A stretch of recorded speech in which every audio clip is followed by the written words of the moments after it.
Hello guys, welcome to How It's Slicing video. Here we'll show you guys how we did the slicing process of the files here on STLFlex, okay? And today's file is a file from human body 3 and it is uterus. Yeah, yes, uterus. It is the feminine part. The first problem you might have is when you bring all the parts together and you find all the files are in the same spot of your build plate, so you need to arrange them. You don't need to do it manually, piece by piece. You only click here in arrange. It shows it much easier, okay? So here you might think, oh, there are too much parts to use. I don't know how to do that. Don't worry, we can handle that. Separate the base and the plate. Here you have this part and this part, and I think all these other parts are the same colors. Here's the same one. As the pin doesn't matter the color, so you might print in the same color of these two parts.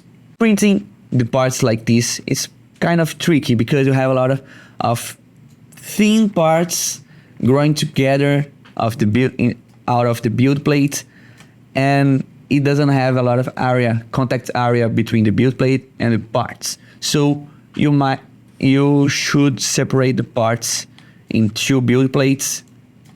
I think these parts might go separated from these ones, because this one has much more contact area with the build plate.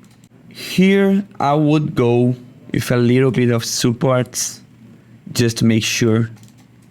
Here for this part here, just to make sure it's printed properly. If you might see here, you have a little over angles that pass 30%, so that area might need some supports to print properly.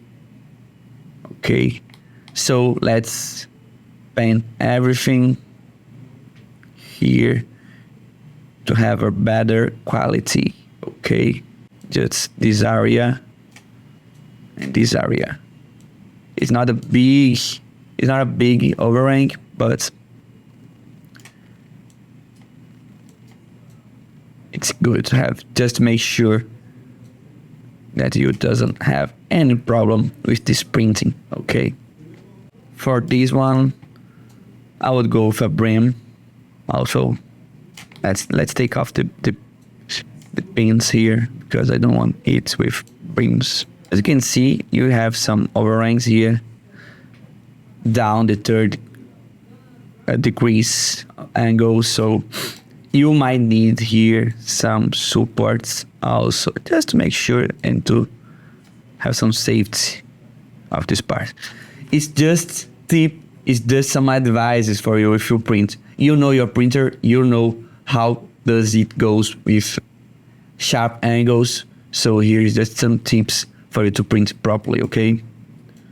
Here I might need some supports here and over here. Okay, that will help me a lot. Okay, let's see how it's gonna be sliced. For this one, not so much, just 2 walls, 3 walls, so fine. Infill, 15%, 10%. Support material, let's see, grids, not grids. Let's go with organic supports.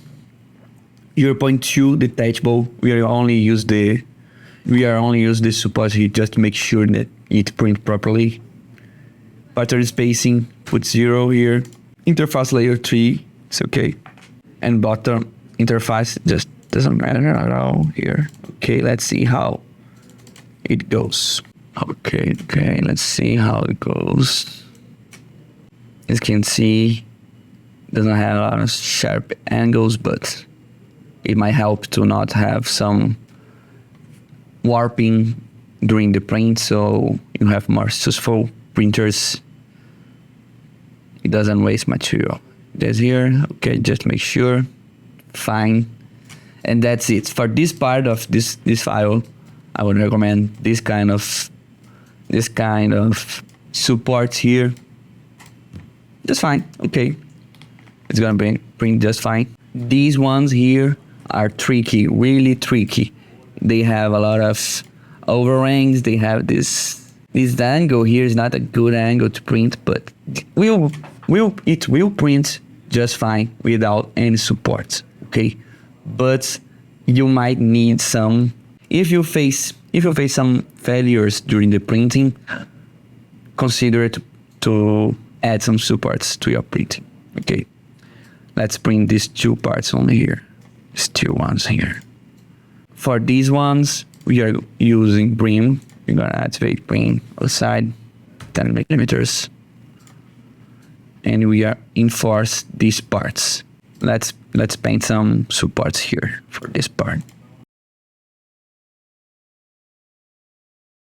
Here's just fine. You can print it the both together in the same build plate or the same color, I bet. Let's get this one.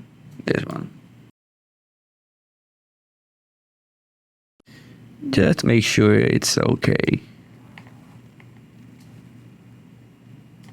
As you can see, you have a lot of conflicts here, so let's realize it's away from each other. And that's it for these parts. Same configurations here, infill layer and support material. Support material, grid, organic, 0.2, this is top Z contacting distance.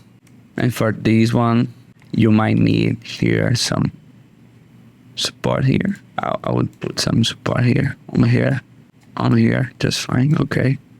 Okay, for these ones, like this, it's okay. As you see, we used a lot of brim here because these parts doesn't have a lot of contact area between the build plate and the parts. Okay, so that's it for those parts, are just fine. For the pins, you don't need the brim. Deactivate the brim.